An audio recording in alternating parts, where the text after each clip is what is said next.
Bonjour à tous et à toutes, et tout d'abord désolé de ne pas être physiquement avec vous ce matin, mais je m'étais déjà engagé à donner une conférence sur le transport maritime, ce qui est aussi une obligation en termes de protection de l'environnement.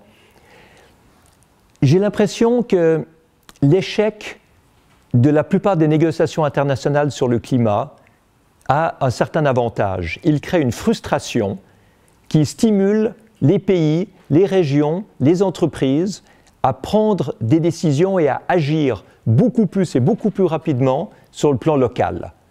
Et ça nous amène peut-être encore beaucoup plus rapidement à amener des solutions à tous les problèmes que nous vivons aujourd'hui. Mais avant d'y arriver, à ces solutions, j'aimerais quand même relever le dilemme dans lequel nous nous trouvons aujourd'hui. Nous sommes un peu pris entre deux mouvements. Le mouvement qui prône la décroissance économique de manière à protéger l'environnement, et ça nous amènera, je pense, au chaos social.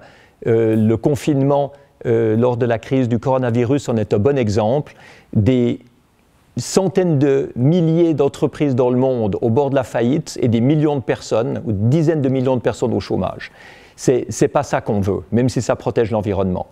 Et puis de l'autre côté, il y a cette soi-disant croissance illimitée qui mène au désastre environnemental que nous ne pouvons évidemment pas continuer à suivre parce qu'elle nous a amenés au monde de l'avant-Covid, qui est ce monde qui était injuste, plein d'inégalités, qui était fragile, qui était instable, qui était polluant, qui était inefficient.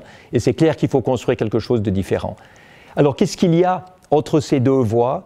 Bien, il y a une troisième voie, une voie différente, celle que j'appellerais la croissance qualitative. La croissance qualitative, c'est celle où on crée des emplois et où on fait du profit industriel en remplaçant ce qui pollue par ce qui protège l'environnement. Et là, il y a énormément de choses à faire. Parce qu'aujourd'hui, une grande partie du problème environnemental vient de l'utilisation de vieilles technologies qui sont inefficientes, dont la plupart ont été inventées il y a 100 ans, au début de l'ère pétrolière, comme le moteur à combustion, comme le chauffage inefficient, la mauvaise isolation des bâtiments, ampoules à incandescence, vieux processus industriels, manière de faire de l'électricité, de la chaleur ou du mouvement en brûlant des énergies fossiles polluantes.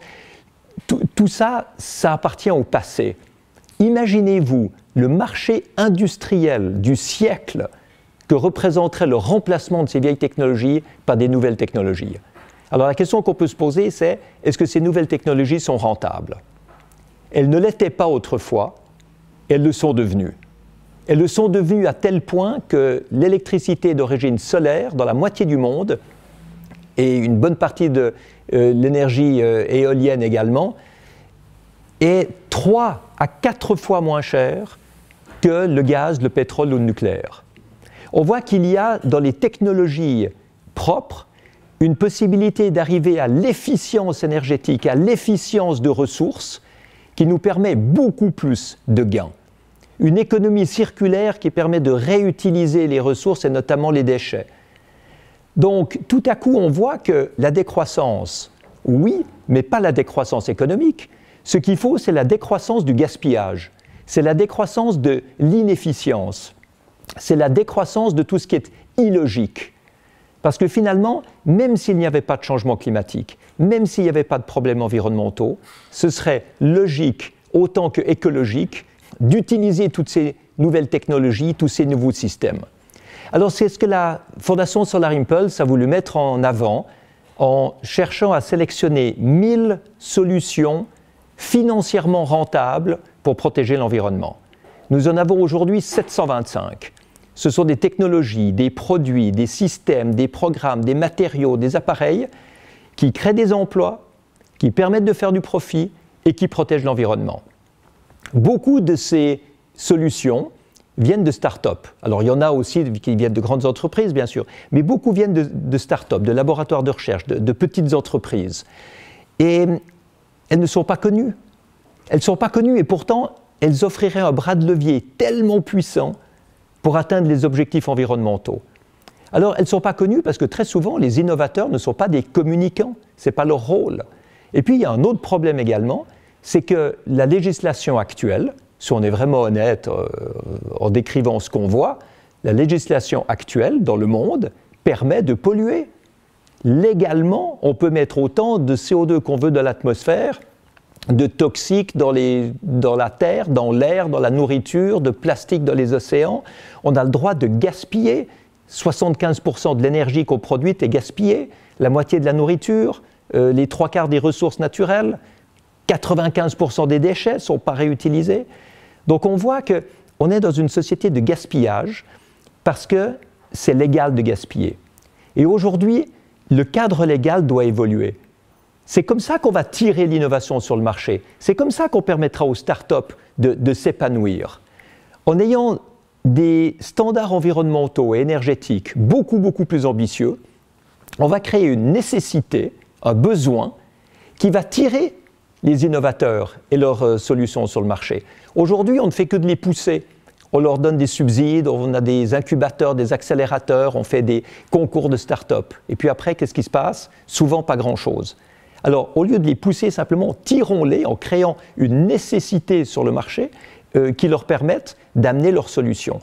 Et là, on verra à quel point il devient plus rentable, beaucoup plus rentable de protéger l'environnement que de détruire l'environnement. Ce sont des nouveaux emplois qui se créent, des nouveaux profits, des nouvelles entreprises qui s'épanouissent.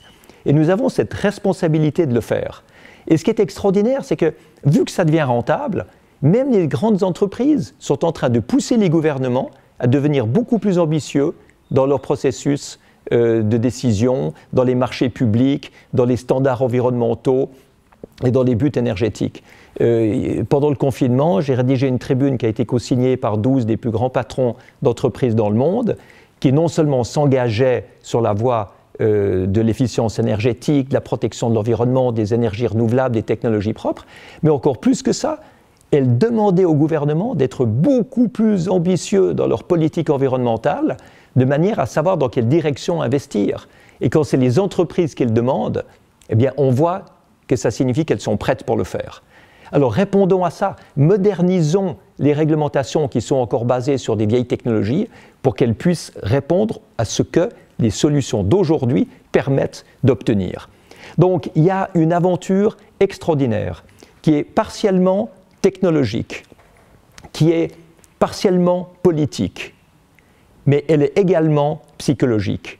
Cette peur du changement inhérente à l'être humain, qui fait qu'on s'accroche à ce qu'on connaît, qu'on reste bloqué dans le passé plutôt que d'embrasser le changement pour entrer dans l'inconnu, pour entrer dans la nouveauté, pour entrer dans quelque chose de différent.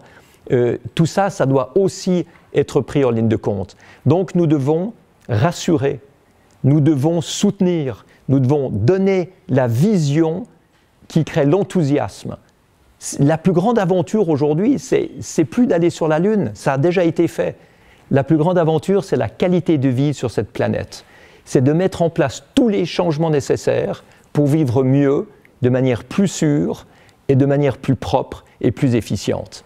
Donc c'est une aventure exceptionnelle dans laquelle nous sommes tous, mais ne croyons pas que le but est atteint parce que nous sommes tous d'accord ici dans cette salle. Non, il y a beaucoup de gens en dehors de cette salle qui ont besoin d'être rassurés, qui ont besoin de comprendre que cette aventure de l'environnement et du développement durable et de la lutte contre les changements climatiques est aussi une aventure dans laquelle l'industrie, la finance et l'économie vont pouvoir se développer également en créant des emplois.